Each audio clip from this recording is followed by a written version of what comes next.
Reshuffling the photos in their folder, Suja pushed through the door to the newsroom and came up short, catching her breath. The chief editor, Mr. Moon, was up at the flats, red-faced and spluttering, yelling at the editors who stood around him, desultory, penitent. Cigarette smoke coiled over their heads in a cloud of discontent. The junior researchers and writers, anonymous underlings, were hunched at their desks, focused on their computer screens, all busy looking busy.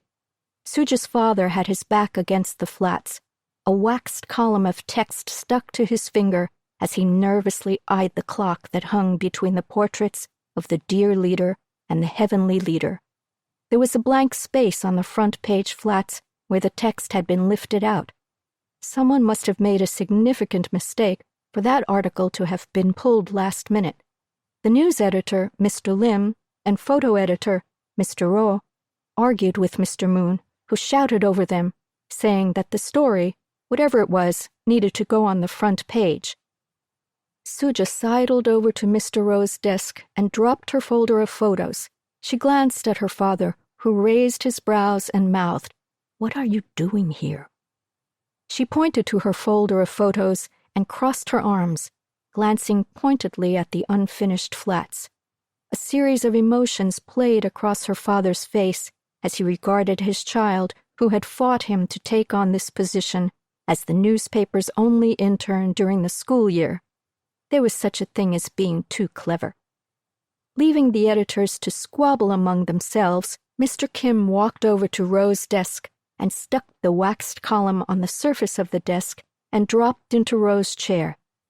"What happened?" Suja asked. "Late-breaking story." "What's the story?" Suja asked, a lock of her hair falling into her eyes. She tucked it behind her ear absent-mindedly. Appa was a tactical thinker and hated last-minute changes to layout.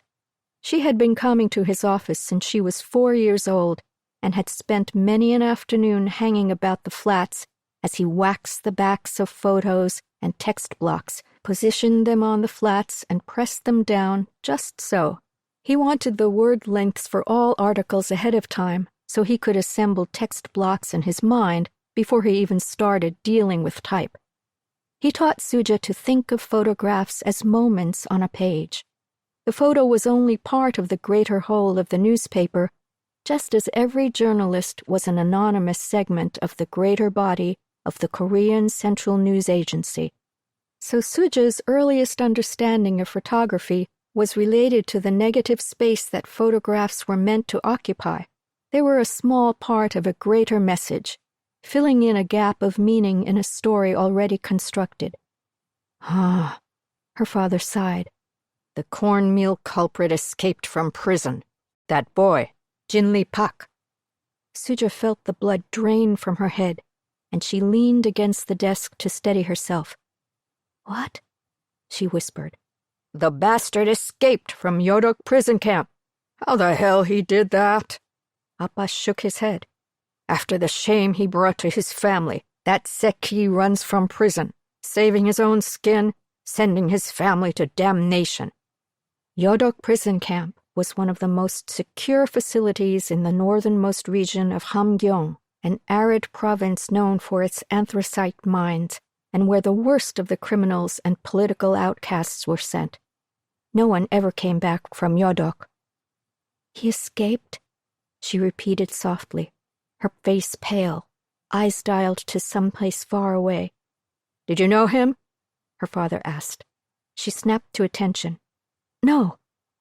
His gaze sharpened and he watched her closely. "He was from your university." "I don't know everyone at the university, Appa," she retorted, pulling herself together.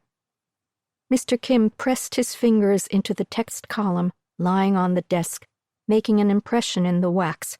"How did the Seki even get into your school? A bastard like him? A real Ganpei criminal gets a scholarship to Kim Il-sung Yu? Bullshit. You know they're doing a purification of the entire student roster?" "Good," Suja managed to say in a thin voice, the blood thumping at her temples as she focused on one thing only. Jin Lee Pak had escaped. He was free. Tears pricked her eyes, and she blinked them back quickly as she tried to calm herself. Taking a deep breath, she started counting silently. 1 heavenly leader, 2 heavenly leader, 3 heavenly leader, 4.